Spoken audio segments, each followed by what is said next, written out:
All right. At this point in time, I'm going to invite someone very special onto the stage to deliver an address. And this is going to be an address which is definitely going to be a memorable one. I would really appreciate and be honored and be privileged to have the former President of Sri Lanka, Mr. Ranil Wickremesinghe, to come on stage and address us. Big round of applause, please.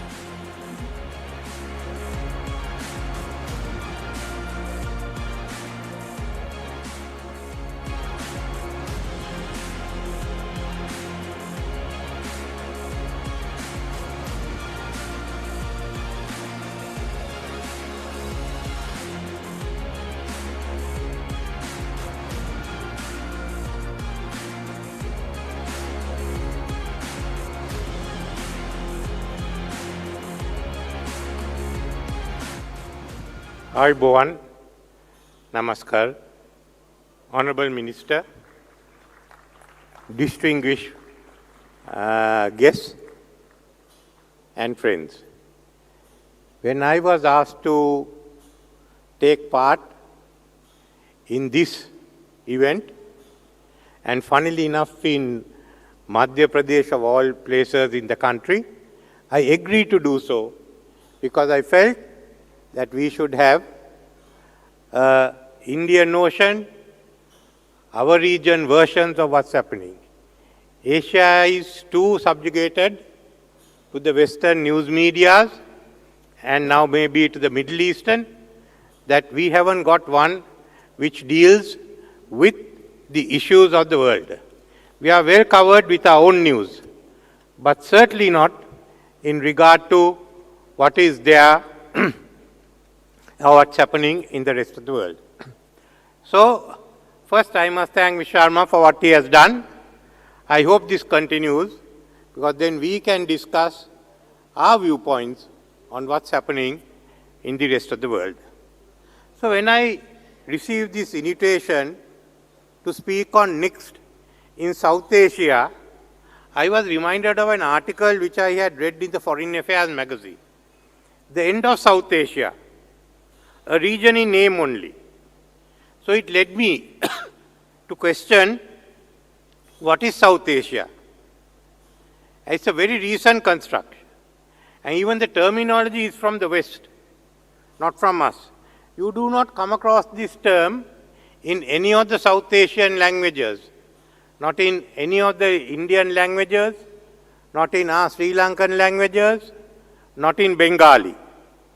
Actually, the concept of South Asia can be traced back to World War II. During the Quebec Conference in 1943, President Roosevelt and Prime Minister Churchill agreed to create a separate command for this area. A suggestion by the British Chiefs of Staff to name it Southeast Asia. Why they thought of it, I do not know, but the name stuck on. And when a regional association was started in 1968, it was called Southeast Asian Association. At that time, the definition of Southeast Asia even included Sri Lanka. I was the Deputy Foreign Minister of Sri Lanka in 1977 when President Zia Rahman of Bangladesh proposed a regional association. Both Bangladesh had applied to join ASEAN and been turned down. Sri Lanka's reapplication had been turned down. So when President Rahman and President Jayawardena met in Colombo in 1979, we fleshed out the idea of regional association. It was put together and agreed in 1983. Afghanistan came into the association, which was in 2007. When this association was formed, it seemed that all the leftovers, all those not included in any regional cooperation scheme, had been thrown into this association. In fact, we were like a trifle, consisting of leftover cakes and desserts. Then we had to find a name.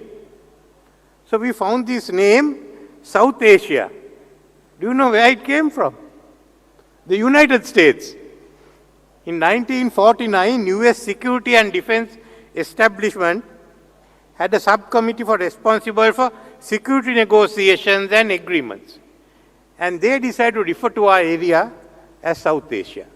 So we took this name and started calling ourselves South Asia. But unlike ASEAN, which had successful trade integration, which led to Asia Pacific and to RCEP, it was a different story in South area. We have made very, very slow progress. There is SAFTA. Our heads of government hasn't met since 2014. Nevertheless, we are bound by strong commonalities such as regions, languages, and culture. Our civilizations emanate from the Indus Valley, from the Mohenjo-daro, and the civilizations that came thereafter on the Indus Valley and the Gangetic Plains. Some of our countries are also influenced by the Mughal culture, of Islamic, Indian tradition, of legal, political, and educational frameworks and systems that we have inherited from the British. While we have no formal trade agreement beyond SAFTA, a lot of unofficial trade is taking place. For instance, the unofficial trade between Sri Lanka and Chennai, I think sometimes exceeds the official trade that takes place between these two countries. We have BIMSTEC, which on the other hand has been making slow progress and includes 2 ASEAN members. According to this article, they refer to South Asia as unbound. It says that SAARC has failed in stimulating the type of regional integration promoted by ASEAN and that therefore we have failed. But my question is this the only criteria for a regional association? Is ASEAN the only model? These trading blocks for regional association started in the 1950s. Why? 4 European countries that had lost its empire and a Germany that had been cut into half decided to get together to start a common market. They had nowhere else to go for economic strength. But is this the only thing that we have? On the other hand, we have the Arab League, which keeps meeting regularly, and it has 7 observer states, including India, Greece, Venezuela, and Brazil. The Arab League meets. They have meetings. Our histories do not refer to any continents. For millennia, we thought of ourselves in an Indian Ocean-centric world. That's the only world that we live. China referred to its Middle Kingdom. We didn't call ourselves Asia or anything. But we had relations with others, we had wars with others, we had pacts with others, we had trade with others. Each region or sub-region is created for a specific political reason. And in these instances, by powers outside the region. So have we got to restrict ourselves to these definitions? Power is coming into Asia. So we can evolve our own concepts. China has done that. They said, to hell with it, we are having Belt and Road Initiative. You can call it whatever you want. Why don't we also do it? They use the ancient maritime Silk Route. Similarly, we can create the areas, the associations, the regions as we want it. We shouldn't get confined to another term, to other people's terminology. At the 8th Indian Ocean Conference, which we had in Muscat last month, we highlighted 4 points. Indian Ocean must be a separate entity based on the ASEAN outlook on the Indo-Pacific. We can't be a part of the Indo-Pacific. We must take the ASEAN outlook. That within it, India is going to emerge as a global power.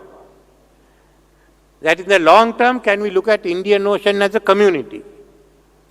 But what we need now is the establishment of a central secretariat for the Indian Ocean to see how these organizations can work together and be more effective and see where we go ahead. And I think we must look at South Asia in that background.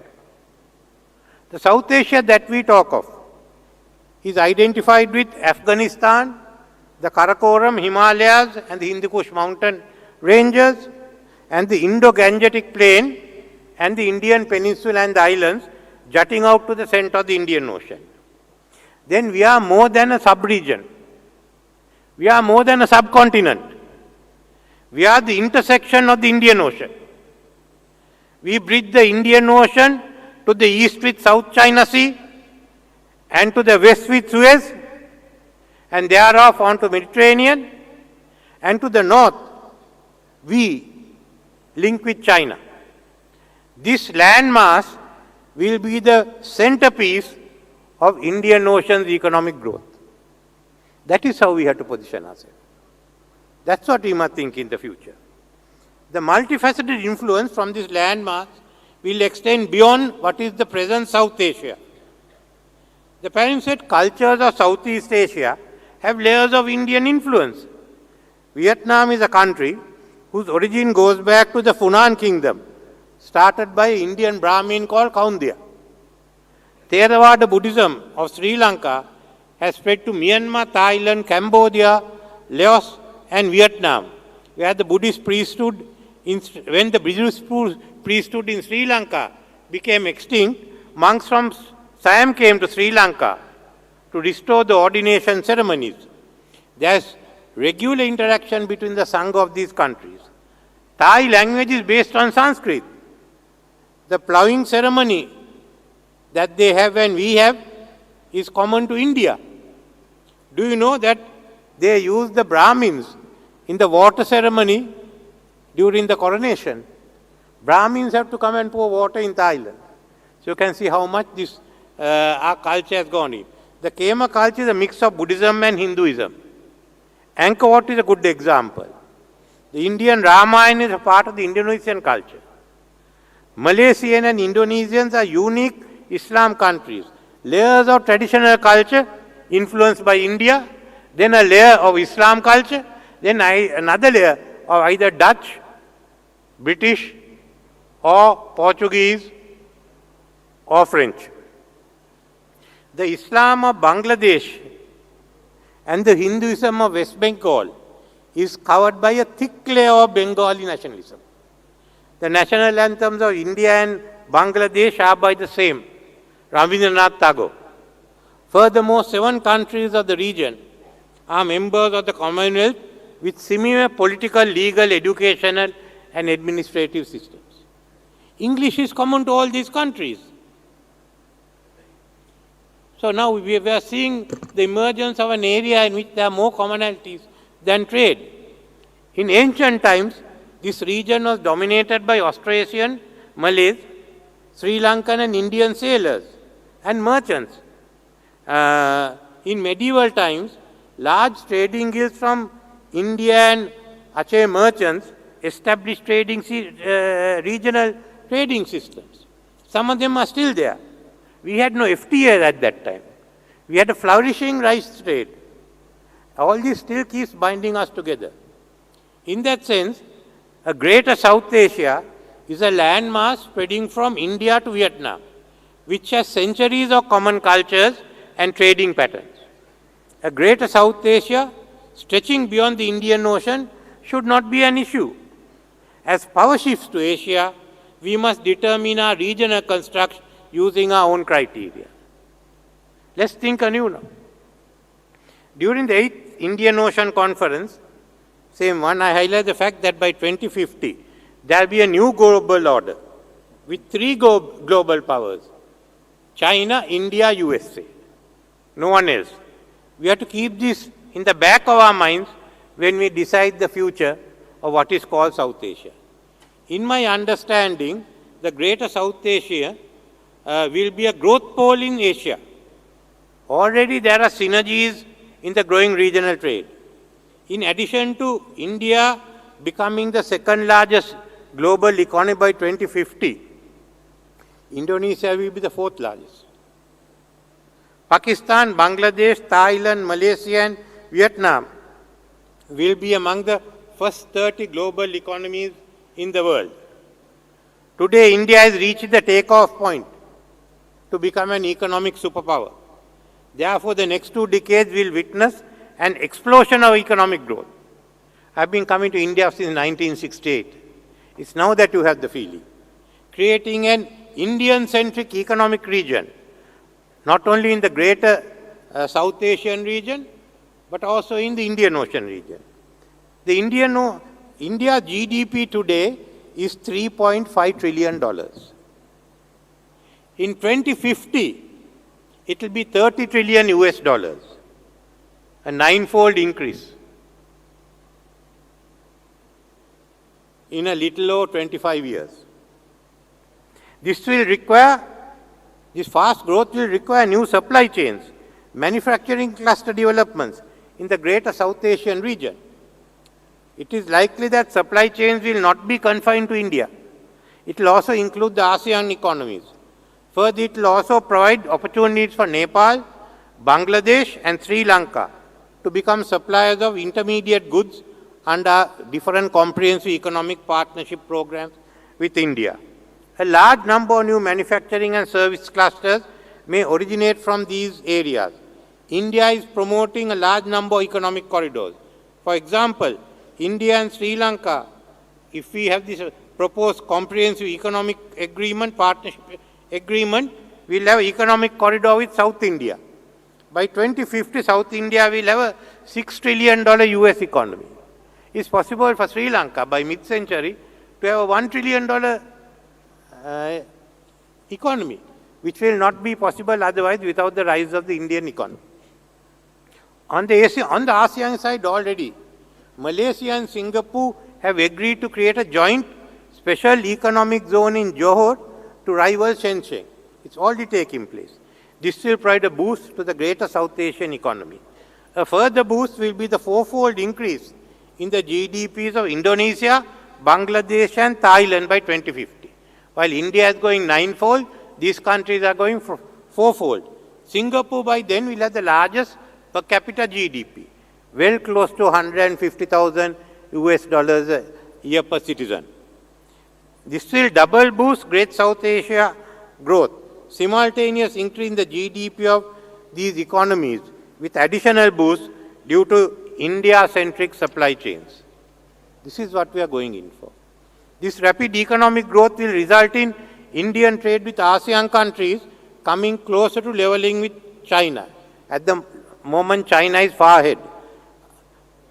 Since China's trade will only increase 3-fold. India is 9-fold, China is 3-fold. ASEAN will have Indian-centric supply chains coming in addition to the present China-centric ones. Another country which we forget is Japan. They have been a key player in East Asia and Greater South Asia. For the last 50 years, they are the ones that given us development assistance and in now bringing the investment in, even to India. So these economic developments will require new trade architecture. Unlike ASEAN, which will be in for multilateral trade agreement, SAARC countries still have vestiges of protectionist outlook. The Nehruvian socialism has not left our systems altogether.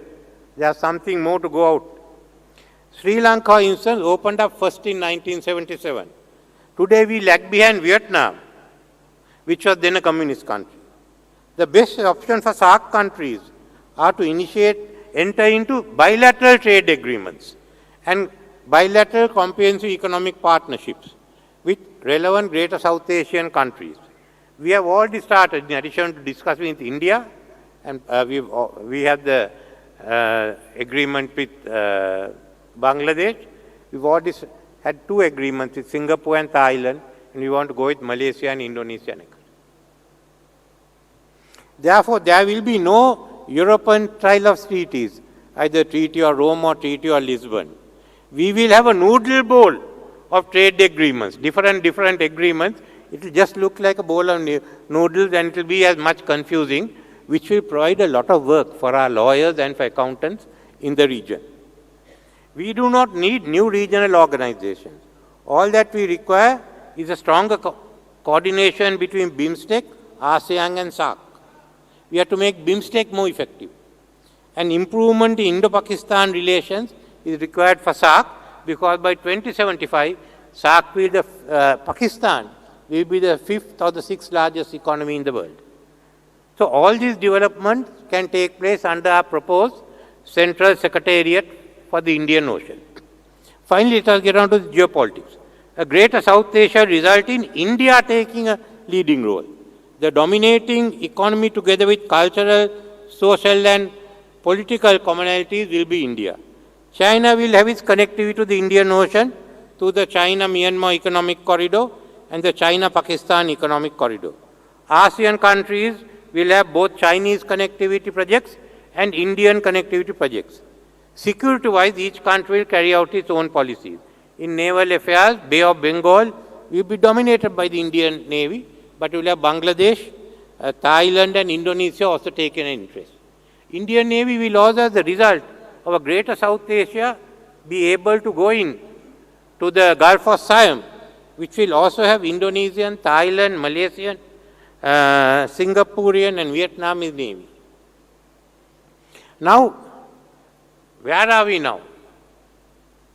Yesterday night, after we left this place, a global power shift took place. Not here, in the Oval Office of President Trump. You can see a break in the West between President Trump, who believes like us this war can't be won, it should be ended, and the Europeans who have an idea that it can be ended. And I was happy in a way that two of my friends were here, Stephen and Tony, because they have given other different points. I am giving the point that most of us have. But what you are seeing is a break. So when I talked of China, India and America coming together, after yesterday's events, it will be faster. That's going to happen whether you like it or not. So why don't we also looking at it? None of us anticipated it. I didn't anticipate it when I was thinking of it. I only knew today morning. But the whole range is going to change. What will UK do? They can make statements. Are going to stay with US or are they going with Europe? Europe has limited strength. Their days are over. So we must now look and act fast. Otherwise that opportunity will slip us. India is coming to a takeoff point. Don't wait till you reach the end in 2030, 2035. We all have to get together and act now. So, the Greater South Asia will be a new economic and a political region in which India will be the preeminent. In this sense, we must realize our significance not only at the core of world's geography and its history, but also in its future geopolitics. That's where we are coming to. So let's grab the opportunity.